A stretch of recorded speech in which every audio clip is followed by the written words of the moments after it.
ready? Y'all ready? Well, the happiest news I'm here to report is that Deputy Jones left the hospital. She's going home to heal emotionally. She's going home to heal medically. And we are so thankful for that. And I have a statement that she wrote that I want to read to you because I think it's important for all the love and support that she received. This message gets out. This is a quote from her, Deputy Sheila Jones. "I am overwhelmed with the gratitude for the outpouring of love and support I receive from my fellow officers, my family, and this incredible community. I love you more than words can express. I am deeply thankful to be alive, and every moment I have now feels like a gift. But what I am most grateful for is the chance to be with my granddaughter. Her smile is my strength. I thank God every day for this second chance." Deputy Sheila Jones. So I can just tell you from our law enforcement family how grateful I am to all the love and support that we've received from other agencies, from the public.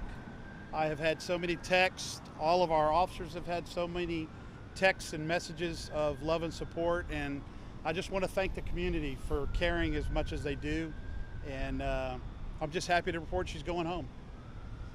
Constable, can you just talk to us about any conversations you had with her personally and just what she was able to tell you? She's just grateful that she, wasn't hurt more seriously. We had a bulletproof vest. The bullet slowed down. It didn't, injure her terribly, which is I'm grateful for. She's a very positive, strong woman. She cares deeply about her law enforcement family and her family, but the statement said it all. She's ready to go home and be with her granddaughter, heal. This is a traumatic thing. Any officer that goes through a shooting, it's a traumatic thing that they go through. It's not every day. And keep in mind, she was working in a building that's, a building that traditionally is extremely safe. And she was merely ensuring that people that visit the law library are safe when they go there to do legal research. And this happened. And she engaged the suspect exceptionally well. I'm very proud of all the law enforcement and how they responded yesterday. She was hit in the side. She was. I know it's early, but any idea how long that recovery might take and when she might be back on the job? There's both the medical aspect and the psychological aspect. This was traumatic for her. I could see it in her eyes yesterday. And that's for any officer. I mean, nobody wants to hurt another human. We certainly don't. Our job is about life saving. And so, anytime that an officer is involved in a shooting, it's emotionally draining.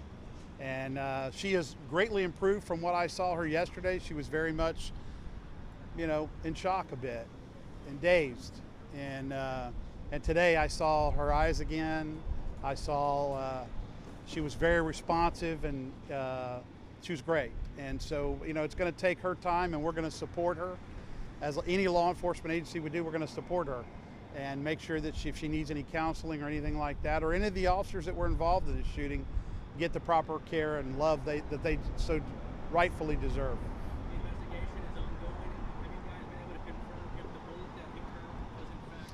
I don't want to talk about anything because it's now with the prosecutor's office. Our partners at Houston PD have been nice to step up and get their homicide division involved. So I'm really appreciative of the city and HPD and all of our partners. But I don't want to comment about any of the evidence or anything like that. How many of your team members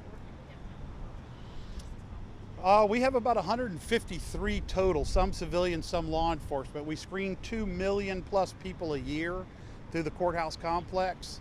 And of course we get a lot of contraband. So it's, there's a lot, and thankfully, with all the people in and around this shooting yesterday, this could have been a really bad situation because people are moving from building to building, and they're moving around out in the downtown courthouse complex. So from that perspective, I'm just thank God. I just thank God for that, because easily there could have been lots of people hit by bullets that were being fired yesterday.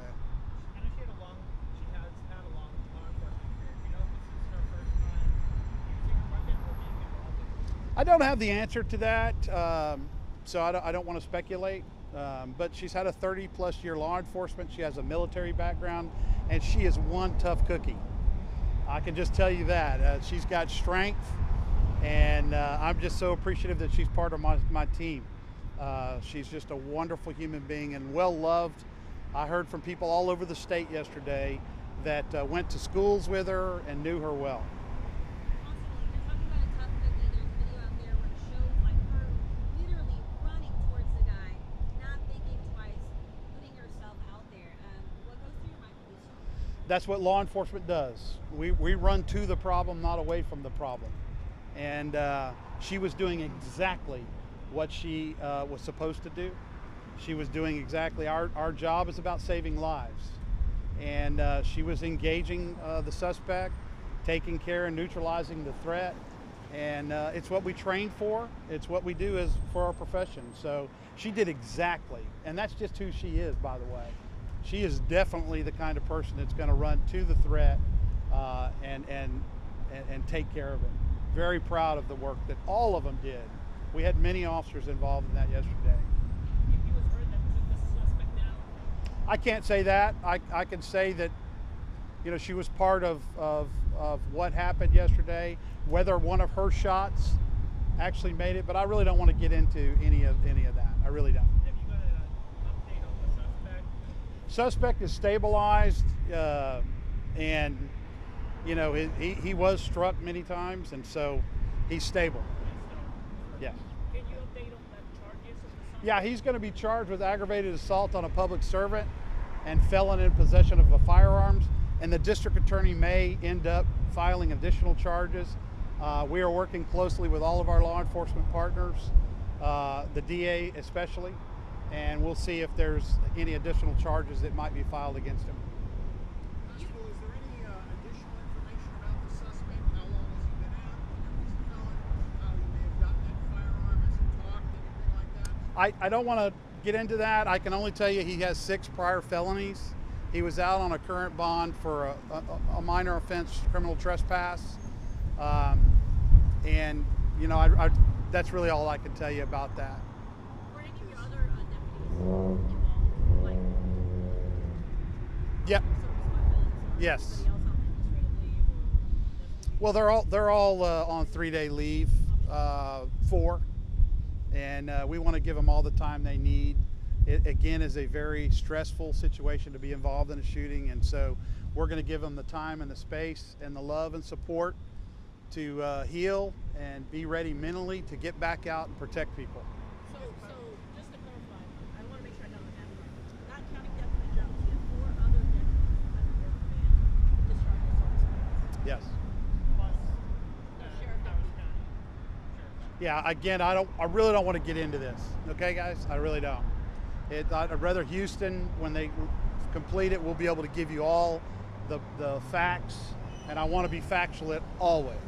Always. It seemed that the suspect had an extensive record, felon, and still was able to get a gun. What kind of goes through your mind? You know, there's a lot of different places you can get firearms. It's a problem. We have a firearm problem in America, and we've got to do something about it. And you know, people still have access to firearms. They do, unfortunately. People who shouldn't? People absolutely shouldn't. He should have never had a firearm anywhere near him. He's strictly prohibited. It's actually a federal charge too. So. Constable, is there a reason that when the word first went out on this that he was near family court? We know, was he headed to family court? No. Do we have any idea? No, not at the moment. Nothing that I want to discuss. You were inside with the injured deputy. She was with her family. Can you Yeah. talk to us just about the interaction there? Yeah, I mean, she has an incredible support network, both from her law enforcement family and her family. She has a lot of extended friends, and you could just tell in the room there was so much love, support, care, and everybody was deferential to her and making sure that she had everything she needed. She was in good spirits, a lot different from yesterday, and you know, that's what it's all. That's part of the healing process, is being surrounded by family, loved ones and people that are going to kind of get you through these tough times in life, and she's definitely got that. Was her granddaughter there with her? Our granddaughter was not, but sons were, and sister was, and then of course our extended law enforcement family. We stay with her the whole time, all the way through her discharge, and of course you saw us. We're escorting her home to make sure she gets home safely and everything's great. As a boss, like, what do you tell her about what she has to do to come back, or whether you expect her to come back, or what her process is? I want to give her time to process everything and provide her all of the necessary love, support, professional counseling if needed. And when she's ready to come back, we're going to welcome her with open arms. And, you know, I told you before, she's a fighter. She's somebody that is very, very strong-willed. And my guess is she'll be back pretty quickly, but we're going to wait and do it on her time. And just to be clear, Constable, the bullet never penetrated. It went into some tissue over on the side, but didn't go into the body itself. But yeah. Anybody else? Thank y'all very much. I appreciate everything. Thank you. Oh, I want to say one more thing. Sorry. I'll stop. You ready? I just want to thank Memorial Hermann Hospital, the nurses, the doctors, everybody that supported us here was phenomenal.